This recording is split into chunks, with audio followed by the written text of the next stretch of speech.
नमस्ते सर्वांना, मी ममता तुमचं या चॅनलमध्ये खूप स्वागत करते अगदी मनापासून। आज आपण छान अशी दोडक्याची भाजी करणार आहोत। हरभऱ्याची डाळ टाकून, डाळ टाकल्यामुळे खूप भाजीला छान अशी चव येते आणि त्यानंतर जेव्हा आपले दोडके कमी असतात त्यावेळेस डाळ टाकलं तर भाजी छान जास्त पण होते। चला तर मग सांगते। सर्वात आधी मी पाव किलो दोडके आणून छान याला धुवून घ्यायचं।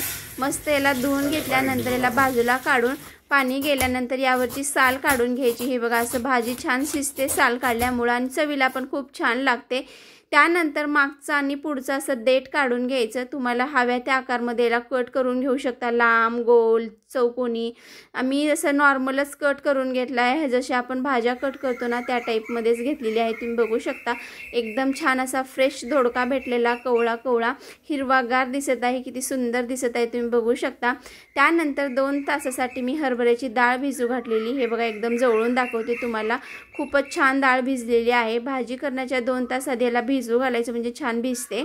त्यानंतर गॅसवरती कढई ठेवले, मध्ये तेल टाकत आहे। तेल छान गरम होऊ द्यायचं आणि त्यानंतरच आपल्याला मोहरी टाकायचं। मोहरी छान तडतडल्यानंतर यामध्ये आपल्याला जिरे टाकायचं। जिरे पण छान फुटतात त्यामध्ये। त्यानंतर आपल्याला कांदा टाकून द्यायचा। त्यानंतर लगेच लसूण टाकून द्यायचं आणि थोडंसं कढीपत्ता टाकायचं।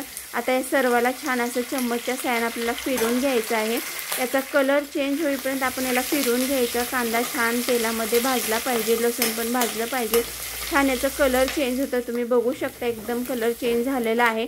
त्यानंतर आता यामध्ये थोडीशी हळद टाकायचं, चवीपुरतं मीठ टाकायचं।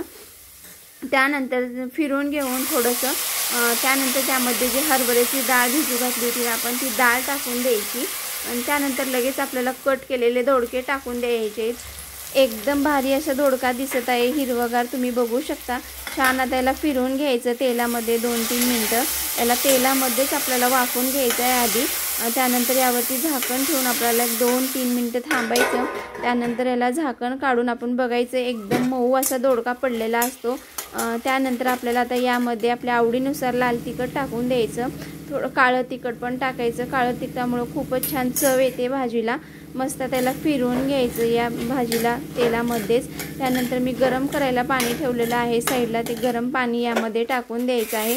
शक्य तेवढं गरम पाणीच टाकायचं, भाजीला खूप छान चव येते त्यामुळे, म्हणून गरम पाणी करायला ठेवलं होतं। त्यानंतर आता यावरती हिरवीगार अशी कोथिंबीर टाकून घ्यायची आणि त्याला छान असं फिरवून घ्यायचं। हे बघा असं, आणि त्याला रटरट शिजू द्यायचं 1-5 मिनटं। तोपर्यंत तुम्ही तुमचं काम करा। चॅनेलवर जर नवीन असतं तर चॅनेलला सबस्क्राईब करा, आधीच सबस्क्राईब असतं चॅनेलला लाईक करायला विसरू नका। त्यानंतर याला 5 मिनिटासाठी झाकण ठेवून द्यायचं। 5 मिनिटानंतर झाकण काढायचं, छान याला फिरवून घ्यायचं। भाजी शिजली का नाही चेक करायचं। एक डाळ घ्यायचं आणि त्याला दाबून बघायचं, एकदम मऊ अशी भाजी शिजलेली आहे। त्यानंतर यामध्ये शेंगदाण्याचं कूट टाकून द्यायचं, त्याला पण छान असं फिरवून घ्यायचं। 2 मिनिटं भाजीला अजून रटरट शिजू द्यायचं। मग तयार आहे आपली दोडक्याची भाजी। तुम्ही याला चपातीसोबत, रोटीसोबत, भातासोबत खाऊ शकता। खूपच भारी एकदम छान लागते ह्या डाळीमुळं, दोडक्यामुळं। तुम्हाला जर आवडली तर तुम्ही नक्कीच ट्राय करा। चला तर मग चॅनेलवर जर नवीन असतं तर चॅनेलला लाईक सबस्क्राईब करायला विसरू नका। बाय, भेटू दुसऱ्या व्हिडिओमध्ये। तोपर्यंत खा आणि मस्त रहा। Bye bye.